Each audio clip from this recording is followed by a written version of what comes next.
நம்ம இன்றைக்கி கருப்பு சுண்டல் கிரேவி எப்படி செய்கிறதுன்னு தான் பார்க்க போகிறோம். இது ரொம்பவே டேஸ்டியாக இருக்கும்.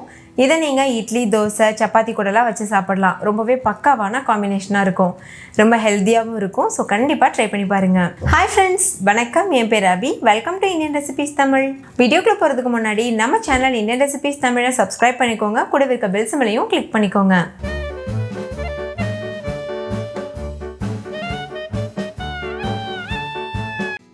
ஃபஸ்ட் இந்த ரெசிபி பண்ணுறதுக்கு நம்ம ஒரு மசாலா பவுடர் ரெடி பண்ணணும். அதுக்கு 1 டீஸ்பூன் சீரகம், 1/2 டீஸ்பூன் சோம்பு, 1/2 டீஸ்பூன் மிளகு, 2 கிராம்பு, 2 ஏலக்காய், ஒரு பட்டை, ஒரு பிரியாணி இலை, 4-5 முந்திரி பருப்பு, ஒரு கல்பாசி பூவும் எடுத்துக்கோங்க. இது எல்லாத்தையும் ஒரு கடாயில் சேர்த்துட்டு அப்படியே ட்ரை ரோஸ்ட் பண்ணிக்கோங்க. எண்ணெய் எதுவும் சேர்க்க தேவையில்லை. ஸ்டவ்வை மீடியம் ஃப்ளேம்லேயே வச்சுட்டு இது நல்லா வறுத்துக்கோங்க. இதை நீங்கள் பல்கில் ரெடி பண்ணி கூட வச்சுக்கலாம். அதிகமான குவான்டிட்டியில் செஞ்சுட்டு நீங்கள் ஸ்டோர் பண்ணி கூட யூஸ் பண்ணலாம். இப்போ பாருங்கள், இது நல்லா வறுபட்டுருச்சு. சீரகம், சோம்போட கலர்லாம் நல்லா மாறி இருக்குது. அதோட மனம் நல்லா வர ஆரம்பிக்கும். இந்த ஸ்டேஜில் ஸ்டவ் ஆஃப் பண்ணிவிட்டு இதை அப்படியே ஆற வச்சுருங்க.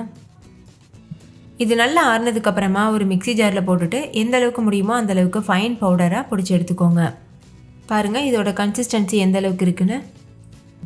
இப்போ இது கூட நம்ம வெங்காயம் சேர்க்கணும். ஒரு பெரிய சைஸ் வெங்காயத்தை இது போல் அரிஞ்சிட்டு சேர்த்துக்கோங்க. நம்ம அரைக்க தான் போகிறோம். ஸோ 1-2 கட் பண்ணிக்கோங்க. இப்போ இதை அரைச்சி எடுத்துகிட்டு வந்துடலாம்.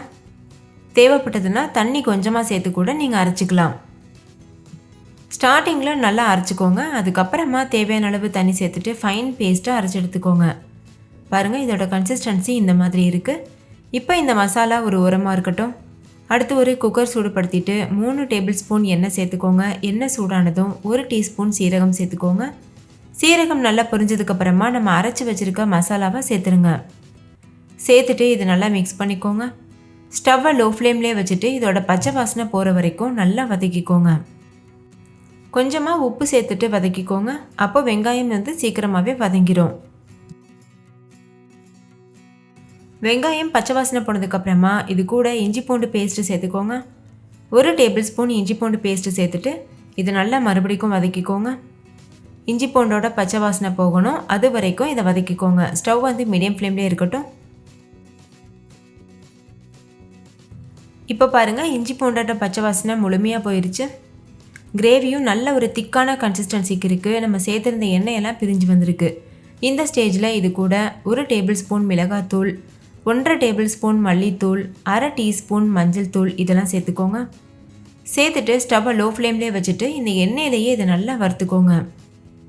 ஸ்டவ் முழுமையாக லோ ஃப்ளேமில் வச்சுருங்க.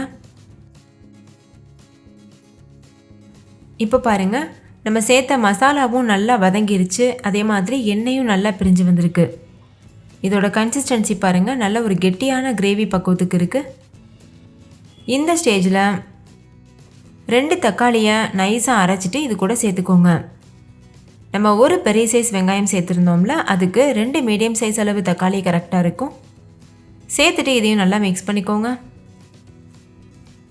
தக்காளி முழுமையாக வதங்கணும். இப்போ தக்காளியும் முழுமையாக வதங்கிருச்சு. நம்ம சேர்த்துருந்த எண்ணெயெல்லாம் நல்லா பிரிஞ்சு வந்திருக்கு. அப்போ தக்காளி முழுமையாக வதங்கிருச்சுன்னு அர்த்தம். இந்த ஸ்டேஜில் ஊற வச்ச கொண்டக்கடலை சேர்த்துக்கோங்க. நான் 1 கப் அளவு கருப்பு கொண்டக்கடலையை நல்லா வாஷ் பண்ணிவிட்டு தண்ணியில் ஓவர் நைட் அப்படியே ஊற வச்சுருந்தேன். அதை தண்ணியெலாம் வடிச்சிட்டு இப்போ சேர்த்துக்கிறேன். தண்ணியெல்லாம் முழுமையாக வடிச்சிட்டு சேர்த்துக்கோங்க. சேர்த்துட்டு நல்லா இதை கலந்துக்கோங்க. நல்லா கலந்ததுக்கப்புறமா இது கூட தேவையான அளவு தண்ணி சேர்த்துக்கோங்க.